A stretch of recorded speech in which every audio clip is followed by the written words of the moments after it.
नेता प्रतिपक्ष तेजस्वी यादव आज से बिहार अधिकार यात्रा की शुरुआत करेंगे। यात्रा जहानाबाद से शुरू होकर नालंदा, इस्लामपुर, हिलसा और फतुहा होते हुए पटना तक जाएगी। जहानाबाद के गांधी मैदान में तेजस्वी यादव की जनसभा भी होगी, जिसमें करीब 20,000 लोगों के शामिल होने की उम्मीद है। आरजेडी के मुताबिक इस यात्रा में मतदाता अधिकार, बेरोजगारी, महंगाई, शिक्षा, स्वास्थ्य और किसानों की समस्याओं जैसे मुद्दे उठाएंगे। तेजस्वी ने कहा कि केंद्र और राज्य की डबल इंजन सरकार रोजगार और बुनियादी मुद्दों पर गंभीर नहीं।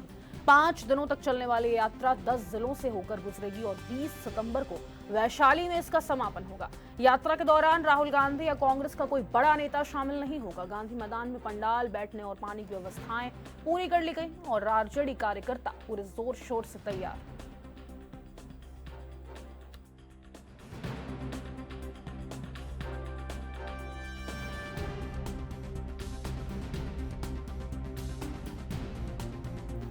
तो वैशाली में बिहार अधिकार यात्रा का भव्य समापन होगा। आपको बता दें, आरजेडी के नेता तेजस्वी यादव अब बिहार में अधिकार यात्रा निकालने जा रहे हैं। 5 दिनों तक ये यात्रा चलने वाली है, जिसका समापन भव्य तरीके से वैशाली में किया जाएगा। जहानाबाद से ये यात्रा शुरू होने वाली है। आपको बता दें, कोई बड़ा चेहरा इंडिया गठबंधन का इसमें शामिल तो नहीं होगा, लेकिन आरजेडी इसमें जोर शोर से हिस्सा ले रही है। और इसी खबर पर ज्यादा बातचीत करने के लिए आरजेडी के नेता डॉक्टर नूर आलम जी का रुख करेंगे, जो हमारे साथ फोन लाइन पर जुड़ गए हैं। डॉक्टर नूर आलम जी, स्वागत है आपका एनबी न्यूज पर। ये बिहार अधिकार यात्रा आरजेडी के नेता तेजस्वी यादव की तरफ से निकाली जा रही है। इसका मुख्य उद्देश्य क्या रहेगा सर? क्योंकि पहले भी आप लोगों ने वोटर अधिकार यात्रा निकाली, उसमें भी जन संवाद आप लोगों ने जनता से किया, तो इस बार तेजस्वी यादव जोर शोर से कौन सा मुद्दा उठाने वाले हैं? आज से हम लोगों का बिहार अधिकार यात्रा शुरू हो रहा है और नेता प्रतिपक्ष भावी मुख्यमंत्री बिहार श्री तेजस्वी यादव जी ये यात्रा आज जहानाबाद से शुरू करेंगे और 20 तारीख तक ये यात्रा चलेगी। मैम, वैशाली में आकर ये समाप्त होगी। इस यात्रा का पहला चरण है, यानी हम लोग वोटर अधिकार यात्रा के बाद अब बिहार अधिकार के बात को लेकर यात्रा निकाल रहे हैं और इसमें हम लोगों का जो प्रमुख उद्देश्य है, बिहार की जो बदहाली है, जब जब नीतीश कुमार जी महागठबंधन के साथ रहते हैं, राजद के साथ रहते हैं, तो उनको विशेष राज्य का दर्जा का मुद्दा याद आता है, लेकिन जैसे वो बीजेपी की गोद में जाकर बैठते हैं, उन्हें विशेष राज्य का दर्जा का मुद्दा वो भूल जाते हैं। कल पूर्णिया में एयरपोर्ट का उद्घाटन हुआ, स्वागत योग्य कदम है। बिहार आगे बढ़ना चाहिए, लेकिन विशेष राज्य के जो दर्जे के मुद्दे की बात है, उसको ये लोग भूल जाते हैं। और बिहार में पलायन की समस्या है, बिहार में शिक्षा की जो है अच्छी स्थिति नहीं है, बिहार में रोजगार की स्थिति नहीं है, महिला सुरक्षित नहीं है।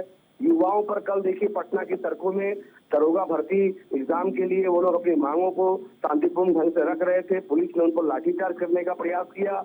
यहाँ के मंत्री जो है पत्रकारों के साथ ठीक से बातचीत नहीं करते, उल्टे गाली गलौज करते हैं, उन्हें मारने पीटने का काम करते हैं, उन पर जो है गलत तरीके से, गैर कानूनी तरीके से एफआईआर करके उन्हें डराने धमकाने का काम करते हैं। इन सारे मुद्दों को लेकर बिहार की जनता की जो है उनकी कमाई, उनके रोजगार, उनकी दवाई, उनकी अच्छी स्वास्थ्य सुविधाएं, उनकी शिक्षा की सुविधाएं, उनके बच्चों के हित के लिए हमारे नेता आज से बिहार अधिकार यात्रा को लेकर निकल रहे हैं। नूर आलम जी, जन जन तक आप लोगों की बात पहुंचे, खास करके बिहार के युवाओं की अगर हम बात करें, आप लोग पलायन की बात कर रहे हैं, चलिए ठीक है, वो भी मुद्दा उठाया जाएगा। आप लोग विशेष राज्य की दर्जा की बात कर रहे हैं, वो भी मुद्दा उठाया जाएगा, लेकिन जन जन तक सुनिश्चित कैसे करेंगे कि आप लोगों की सारी जो बातें हैं वो पहुंच रही है? मैम देखिए, अभी टीम तेजस्वी के जो भी लोग हैं और उसके साथ साथ स्थानीय विधायक या वर्तमान में जो प्रत्याशी हैं, अगर मैं अपने क्षेत्र की बात करूं सीमांचल में, तो हमारे नेता है मास्टर मुजाहिद साहब और टीम तेजस्वी, टीम मुजाहिद के एक एक कार्यकर्ता लोगों तक जा रहे हैं। मैम, हम लोग डेली कार्यक्रम कर रहे हैं। अभी हम लोगों का महत्वाकांक्षी कार्यक्रम है कि हमारी सरकार बनेगी तो झारखंड के समान, कर्नाटका के समान हम लोग माई बहन योजना के तहत हर माता बहन को 2500 रुपए प्रतिमाह देंगे। हम लोग गैस सिलेंडर का दाम 1000 रुपए से घटाकर 500 रुपए करने का काम करेंगे। हम लोग 200 यूनिट बिजली फ्री देने का काम करेंगे। और जो वृद्धा और विधवा पेंशन है, जो पहले 400 रुपए था और हमारे दबाव में 1100 रुपए किया गया है, हम लोग उसको बढ़ाकर 1500 रुपए करने का काम करेंगे। ठीक है, आप बने रहिए हमारे साथ। ठीक है, भारतीय जनता पार्टी के नेता तपोष बाल जी का रुख करेंगे, वो भी हमारे साथ फोन लाइन पर जुड़ गए हैं। स्वागत है आपका एनबी न्यूज पर। सर, बिहार अधिकार यात्रा पर आपकी प्रतिक्रिया? बहुत बहुत धन्यवाद। देखिए, इनकी जो यात्रा है, ये जितनी यात्रा करेंगे उतना हमें लाभ होगा, क्योंकि ये अपना प्रचार कर रहे हैं और इनके प्रचार में ये चीज सामने निकल के आएगा कि ये चोर हैं, इनके पिताजी भी चोर हैं, इनके पूरे परिवार चोर हैं। इनको जब सत्ता मिली थी, जब जनता ने इनको सत्ता दिया था, तब इन्होंने चोरी किया था और ये चोर अपनी पब्लिसिटी कर रहे हैं। जब पटना में और बिहार में मेरा बाप चोर है कि पोस्टर लगे हुए थे, तो उस समय ये कह रहे थे कि ये पोस्टर किसने लगाया है, उनको जाके पकड़ के लेके आइए। तो वो पोस्टर जिन्होंने लगाया वो उनके साथ साथ घूम रहे राहुल गांधी, इनको मालूम ही नहीं है। राहुल गांधी ने 2013 में एक अध्यादेश को फाड़ा था, जो कि बहुत ज्यादा फेमस हुआ था, मनमोहन सिंह के द्वारा लेके आए थे।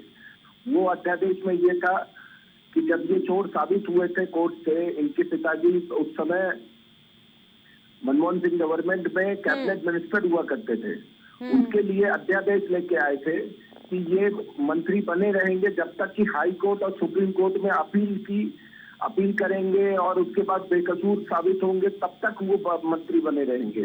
उस अध्यादेश को किसी ने पढ़ा था तो वो राहुल गांधी थे और आज राहुल गांधी इनके साथ साथ घूम रहे हैं। मतलब राहुल गांधी ये मान रहे हैं कि हमें भ्रष्टाचारियों के साथ घूमना है, उनका ये यू टर्न है भ्रष्टाचारियों के प्रति। तो तपोष पाल जी, देखिए, वोट चोरी का मुद्दा तो उठा रही है ना इंडिया गठबंधन लगातार। इससे पहले बिहार में वोटर अधिकार यात्रा निकाली गई, जिसमें राहुल गांधी और तेजस्वी यादव और खास करके यूपी में नेता प्रतिपक्ष अखिलेश यादव, जो एक बड़ा चेहरा माने जाते हैं उत्तर प्रदेश में, वो भी शामिल हुए। कहा जा रहा था 3 लड़कों का जादू चलेगा और वो जादू चलता हुआ नजर भी आया। जन जन तक बातें पहुंचाई गई, भारी संख्या में जन संवाद हुआ, लोग पहुंचे, लोगों का समर्थन मिला आरजेडी को, कांग्रेस को, पूरे के पूरे इंडिया अलायंस को। तो फिर एनडीए के लिए कितनी बड़ी चुनौती, क्योंकि अभी ये बिहार अधिकार यात्रा निकाल रहे हैं तो इसमें भी बड़े मात्रा में युवा पहुंचेंगे, पलायन का मुद्दा इन लोग उठाएंगे। साथ में हम देख लें कि पलायन के साथ साथ जिस तरीके से वोट चोरी का मुद्दा पहले भी उठा और इस बार भी उठता हुआ नजर आएगा, तो चुनौती तो गंभीर है ना। देखिए, ये चुनौती नहीं है, ये मैं वही तो बता रहा हूँ कि ये जितनी यात्रा करेंगे उतना बेनिफिट हमें मिलेगा, क्योंकि ये अपनी पब्लिसिटी कर रहे हैं और ये इस चीज की पब्लिसिटी कर रहे हैं। They are unfit, they are not fit for their, जो कि जिसको ये क्लेम करने की कोशिश कर रहे हैं। ये 9वीं फेल है, नंबर 1। एक बार आप इनकी उसको पोजीशन देख लीजिए लालू प्रसाद यादव की, कि वो चीफ मिनिस्टर होते हुए अपने लड़के को नहीं पढ़ा पाए, वो बिहार को क्या पढ़ाएंगे।